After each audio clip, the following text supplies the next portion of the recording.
우리 함께 사도신경으로 신앙 고백 드리겠습니다. 나는 전능하신 아버지 하나님 천지의 창조주를 믿습니다. 나는 그의 유일하신 아들 우리 주 예수 그리스도를 믿습니다.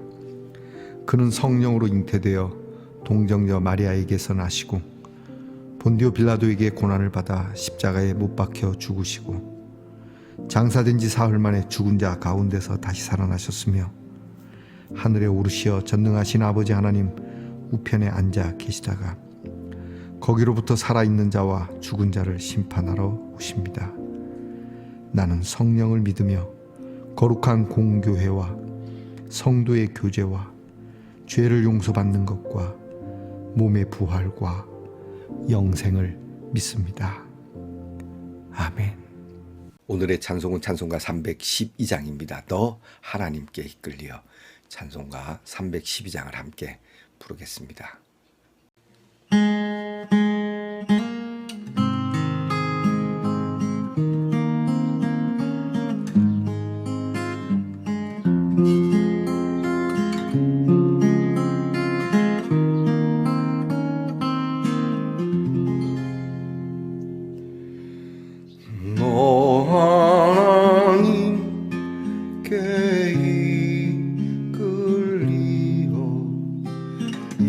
일평생 주만 바라며 너 어려울 때 힘 주시고 언제나 지켜주시리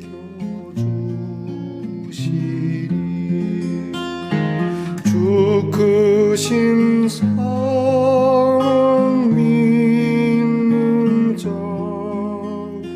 그 반석 위에 서리라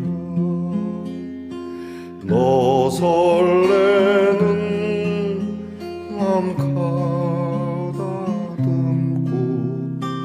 희망 중 기다리면서 그 은혜로 주의 뜻과 사랑에 만족하여 우리를 불러주신 주 마음에 소원하신다 주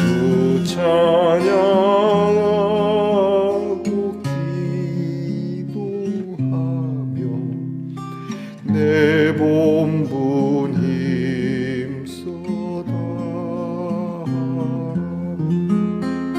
주 약속하신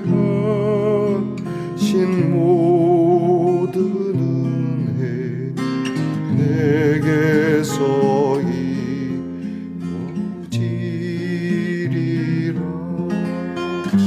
참되고 의지하는 자 주께서 기억하시리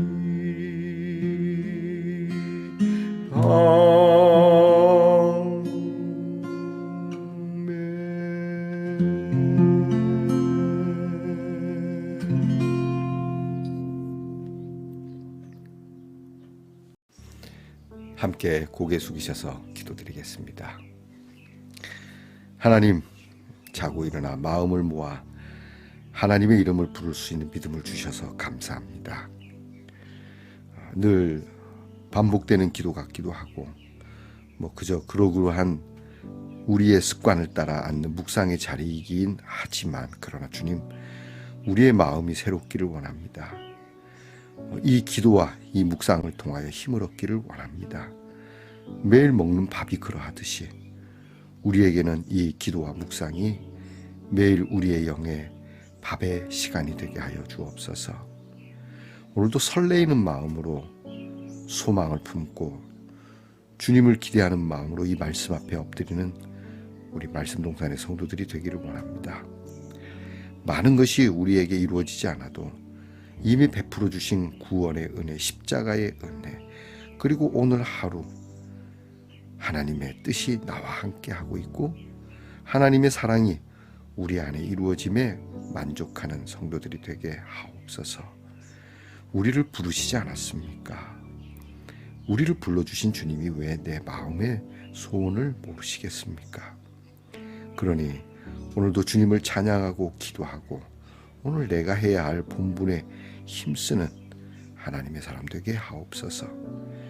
이루어지지 않을 거라 염려하고 두려워하고 그것 때문에 속상한 자가 되지 말게 하시고 주님이 약속하신 모든 말씀, 그 은혜가 우리를 향하신 하나님의 선한 뜻이 반드시 이루어짐을 믿고 하나님을 의지하되 참되게 의지하고 하나님을 신뢰하되 참되게 신뢰하는 진짜 참된 신앙인이 되게 하옵소서. 오늘도 하나님의 말씀을 대하오니 이 반석 위에 서기를 원합니다. 하나님, 우리 성도들 가운데 연약한 중에도 이 묵상을 함께하는 성도들을 기억하시고 이 기도를 함께 드리는 성도들에게 하나님이 주시는 치유함이 있는 정말 놀라운 하나님의 손길을 경험하는 시간 되게 하옵소서. 우리의 자녀들을 위하여 기도합니다. 어려울 때, 힘들 때, 그것이 공부하는 일이든 나라 일로 군무 생활하는 일이든 또 직장에서 수고하는 일이든 멀리해와 객지에 나가 홀로 살아가는 일이든 하나님의 귀한 오른손이 함께하는 자녀들이 되게 하옵소서. 예수님 이름으로 기도하옵나이다. 아멘. 오늘 우리가 함께 나눌 묵상의 말씀은 예레미야 38장 1절로부터 13절까지의 말씀입니다. 예레미야 38장 1절로부터 13절까지의 말씀을 저와 함께 소리를 내어 봉독하겠습니다.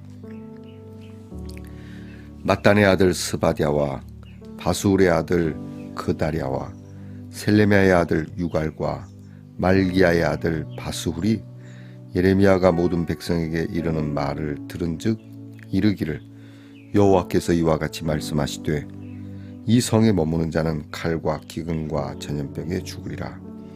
그러나 갈대아인에게 항복하는 자는 살리니 그는 노량물을 얻음같이 자기의 목숨을 건지리라.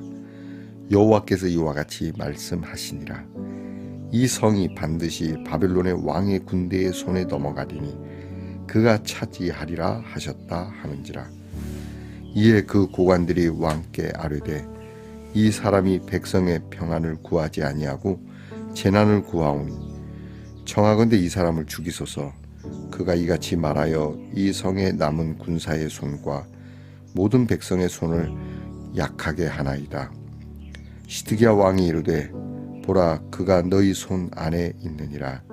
왕은 조금도 너희를 거스를 수 없느니라 하는지라. 그들이 예레미야를 끌어다가 감옥들에 있는 왕의 아들 말기야의 구덩이에 던져 넣을 때에 예레미야를 줄로 달아 내렸는데 그 구덩이에는 물이 없고 진창뿐이므로 예레미야가 진창 속에 빠졌더라. 왕국 넷이 구스인 에벳멜렉이 그들이 예레미야를 구덩이에 던져 넣었음을 들으니라. 그때의 왕이 베냐민 문에 앉았더니 에벳멜렉이 왕궁에서 나와 왕께 아뢰어 이르되 내 주 왕이여 저 사람들이 선지자 예레미야에게 행한 모든 일은 악하니이다. 성중에 떡이 떨어졌거늘 그들이 그를 구덩이에 던져 넣었으니 그가 거기에서 굶어 죽으리이다 하니 왕이 구스 사람 에벳멜렉에게 명령하여 이르되 너는 여기서 30명을 데리고 가서 선지자 예레미야가 죽기 전에 그를 구덩이에서 끌어내라. 에벳멜렉이 사람들을 데리고 왕궁 곳간 밑방에 들어가서 거기에서 헝겊과 낡은 옷을 가져다가 그것을 구덩이에 있는 예레미야에게 밧줄로 내리며 구스인 에벳멜렉이 예레미야에게 이르되 당신은 이 헝겊과 낡은 옷을 당신의 겨드랑이에 대고 줄을 그 아래에 대시오. 예레미야가 그대로 하매 그들이 줄로 예레미야를 구덩이에서 끌어낸지라. 예레미야가 시위대 뜰에 머무니라. 아멘. 말씀 동산의 성도 여러분, 지난밤 편안히 잘 주무셨습니까? 주님의 이름으로 문안드립니다. 여러분 오늘은 어떻습니까? 네, 좋습니다. 예전에 한번 썼던 건데요. 자, 이렇게 사랑 모양이 있는데요. 여기가 뚫려 있어서 무엇이든지 여기 이렇게 걸어놓으면 다 사랑이 됩니다. 미웠던 것도 또 싫었던 것도 보기 좋지 않은 것도 이 안에 놓으면 다 하트가 된다는 사실이죠. 여러분, 여러분의 마음, 여러분의 삶 속에 구겨진 부분들이 있으면 이 사랑 안에 넣어봅시다. 모든 것이 다 사랑스럽게 될 줄 믿습니다. 오늘은 어떻습니까? 네, 좋습니다. 예레미야 88번째 시간입니다. 오늘 말씀에는 예레미야가 감옥에 갇혔다가 극적으로 이렇게 다시 나오게 되는 영화와도 같은 사건이 기록되어 있습니다. 예레미야가 정말 눈치 없는 사람처럼 보이죠. 예레미야는 여전히 이스라엘이 멸망할 거다라고 하는 예언을 자꾸 하게 되니까 이 대신들 중에 그래도 애국심을 가지고 끝까지 싸워서 막 대항해 보려고 하는 그런 신하들은 예레미야가 싫은 겁니다. 결국 이 예레미야를 없애지 않으면 사기도 떨어지고 또 나라가 많이 어지러우니까 안 되겠다 싶어서 결국 이 왕에게 예레미야를 좀 처단해 달라고 얘기합니다. 그랬더니 왕이 뭐 이거 내가 내 손에 있습니까? 뭐 여러분들 손에 있는 거 아닙니까? 그랬더니 이 대신들이 예레미야를 잡아다가 그냥 진창이 있는 왕자의 감옥이라고 되어 있는데요. 왕의 뜰에 있는 왕자의 감옥에다가 집어넣습니다. 자, 그런데 예레미야가 감옥에 갇힌 것이 문제가 아니라 이 죄수들에게 먹일 양식이 거의 막 떨어져 가는 상황이고 뭐 양식을 먹여도 그런 상황에 감옥에 있으면 예레미야가 죽게 생겼어요. 그래서 이런 상황에 왕의 내시가 있었습니다. 에벳 멜렉이라고 하는 구스 사람인데요. 구스 사람이라고 하는 걸 보아 좀 흑인이 아니었을까? 제 나름대로 생각입니다. 여튼 이 에벳 멜렉이라고 하는 이 사람이 왕에게 이야기합니다. 전하 이대로 두시면 예레미야 선지자가 죽습니다. 예레미야가 잘못하지 않았습니다. 어떻게 보면 지금 대신들이 눈이 어두워져서 예레미야를 죽이려고 하는 악한 일 아니겠습니까? 누명 아니겠습니까? 그러니 예레미야를 살리셔야 합니다. 결국은 왕이 허락을 합니다. 그러면 내 부하들 30명을 줄 테니까 가서 빨리 구해내라. 그래서 막 가가지고 이제 줄에다가 막 이렇게 이제 우리 성경에 나오죠.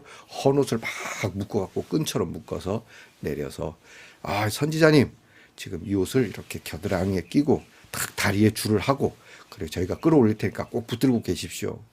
마치 이제 구명보트처럼 옷을 탁 하고 예레미야가 그렇게 구출되어 온 예레미야는 더 이상 신하들의 손에 예레미야가 이렇게 마음대로 되지 않도록 시위대 뜰, 친위대 뜰, 그러니까 왕의 호위 무사들 가운데 두었다라고 하는 것이 오늘 성경의 주된 내용입니다. 오늘 성경을 통해서 오늘 우리는 무슨 묵상의 제목을 잡아야 할까요? 첫 번째는 참 예레미야가 이게 순진한 건지 눈치가 없는 건지 미련한 건지 모르지만 계속 하나님이 시키는 대로 말씀을 하거든요. 근데 이 말씀이 예레미야에게는 고통스러운 상황을 맞이할 수밖에 없는 일이라고 하는 것이죠. 자, 오늘 성경의 오늘 본문의 말씀을 가지고 우리는 몇 가지 묵상의 제목을 잡을 수 있는데요. 첫 번째는 하나님의 말씀에 순종하는 것이 때로는 이런 고통을 수반할 수 있다는 것을 잊지 말아야 됩니다. 우리는 세상 종교처럼 그저 신에게 굴복하거나 신에게 순종하면 좋은 것이 온다라고 생각하면 안 됩니다. 때로는 이건 아픔을 수반하고 고통을 수반합니다. 물론 이것이 연합되고 합하여져서 하나님의 선을 이루는 것은 맞습니다. 그러나 우리가 생각하는 그러한 평안, 우리가 생각하는 어떤 좋은 것이 오지는 않는다라고 합니다. 무엇보다 이걸 알면서도 예레미야는 바보처럼 미련하게 계속 이렇게 하나님의 말씀을 전하죠. 지금 하나님의 말씀이 본인에게는 굉장히 불리한 상황입니다. 목숨이 달아날 수도 있는 상황이고요. 예수님도 그렇지 않습니까? 굳이 서기관과 바리새인들에게 제사장에게 그렇게 말씀하지 않아도 살 수 있는데 예수님께서 하나님의 말씀을 그렇게 전하심으로 인해서 어쩌면 십자가를 불러오는 화근이 된 것이죠. 이것이 우리가 내 생활, 내 형편을 생각하면 절대 안 되지만 하나님을 생각했기에 가능했다라고 하는 겁니다. 베드로는 성령을 받기 전에 우리와 같이 연약한 모습을 보였죠. 예수님을 부인하고 도망가고 배반하고. 그런데 성령을 받은 후 달라진 게 뭐죠? 내가 하나님의 말을 들으랴 너희의 말을 들으랴. 너희의 말을 듣는 것이 좋겠는가 하나님의 말씀을 듣는 것이 좋겠는가. 그러한 모습인 거죠. 그래서 오늘 예레미야가 자기에게 매우 불리한 그러한 메시지지만 그래도 가감없이 그것을 감내하고 전했다라고 하는 겁니다. 두 번째는 진리 앞에 유약해지는 사람입니다. 진실 앞에 약해지는 사람. 우리는 가끔 영화에서 그런 사람 보지 않습니까? 주인공이 강해지기 전에 잘못된 것을 알면서도 그것을 바르게 고칠 기회가 있음에도 눈 감아버리고 외면하는 순간 그것이 사건이 돼서 주인공이 다시 그 진리를 향해 나아가는 그런 모습. 오늘 시드기야가 그렇습니다. 빌라도가 그랬던 것처럼 잘못이 없는 선지자 예레미야를 무슨 소리요? 왜 그 사람을 사형을 합니까? 그거는 옳지 않습니다.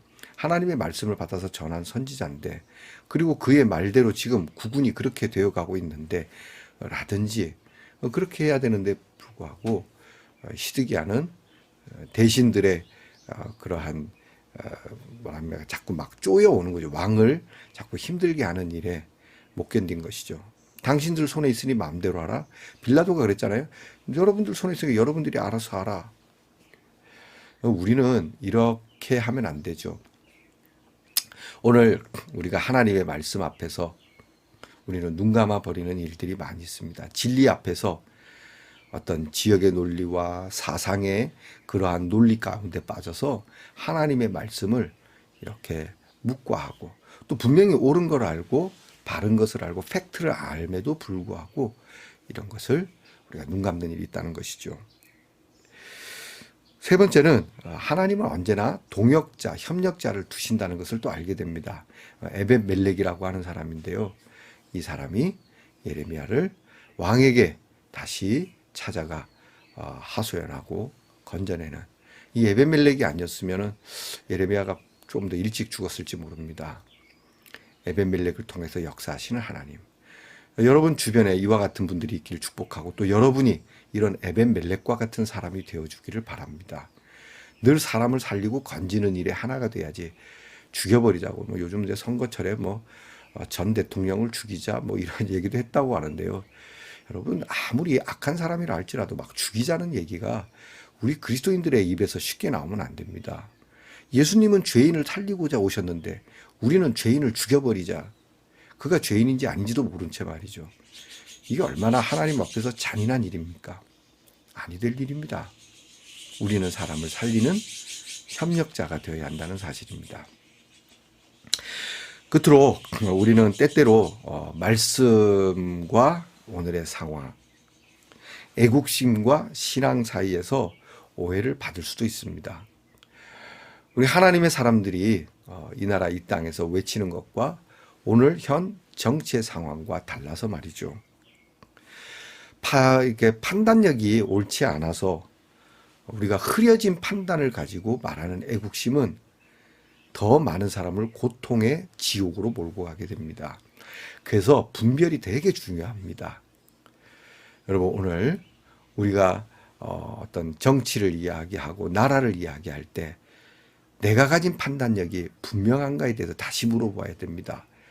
용감하게 맞다, 무조건 맞다 막 그렇게 얘기할 게 아닐 겁니다. 하나님의 말씀을 열어서 하나님께서 오늘 이 나라에 뭐라고 말씀하시는가. 여러분 이게 깊이 들어야 됩니다. 오늘 한국교회가 작년 갤럽 조사에 의하면 약 700만의 성도 중에 나가지 않는 성도 200만을 빼면 500만밖에 되지 않는다고 이 개신교의 성도들에 대한 숫자를 말하더군요. 여러분, 이게 어디에서 온 겁니까? 정치의 문제겠습니까? 이것은 전적으로 우리 믿음 가진 사람들, 곧 교회의 문제입니다. 지금 교회가 자정돼야 되고 교회의 예배가 새롭게 되어져야 됩니다. 하나님께서 코로나를 통해서 정치인들을 욕하라고 이 질병을 준 게 아니지 않습니까? 예배가 정말 역사 이래로 멈춘 적이 없던 그 예배의 멈춤을 통하여 하나님이 새롭게 하시고자 하는 것이 무엇이었을까? 저는 전적으로 예배라고 봅니다. 하지 못하게 된 것이 무엇인가? 이 나라의 살 길은 정권이 바뀌는 데 있지 않습니다. 좌파냐 우파냐에 있지 않다고 저는 봅니다. 이 나라의 살 길은 결국 교회의 갱신입니다. 예배자들의 회복입니다. 이것만이 여러분이 나라를 위한 것이라는 것을 깊이 기억하고 하나님 앞에 보다 엎드려서 주여, 오늘 시드기야와 같은 사람이 아니라 에벳멜렉과 같은 사람이어야 되지 않겠습니까? 더 나아가서 예레미야와 같은 사람이어야 되지 않겠습니까? 라고 우리에게 하나님이 주시는 이 시대의 바른 분별력을 갖게 해달라고 저와 여러분이 함께 엎드려보는 귀한 시간이 되면 좋겠습니다. 기도하겠습니다. 하나님의 말씀의 사역이 때때로 아픔이 있고 고난이 있지만 하나님이 예비하신 결과는 은혜와 축복이며 승리가 된다는 사실에는 변함없는 믿음을 갖게 하옵소서. 어떤 경우에도 하나님은 예배자들을 외면하지 않고 예배자들을 새롭게 하신다는 사실에 우리가 늘 귀를 기울이고 관심 갖게 하옵소서. 예수님 이름으로 기도하옵나이다. 아멘. 하늘에 계신 우리 아버지, 아버지의 이름을 거룩하게 하시며 아버지의 나라가 오게 하시며 아버지의 뜻이 하늘에서와 같이 땅에서도 이루어지게 하소서. 오늘 우리에게 일용할 양식을 주시고 우리가 우리에게 잘못한 사람을 용서하여 준 것 같이 우리 죄를 용서하여 주시고 우리를 시험에 빠지지 않게 하시고 악에서 구하소서. 나라와 권능과 영광이 영원히 아버지의 것입니다. 아멘.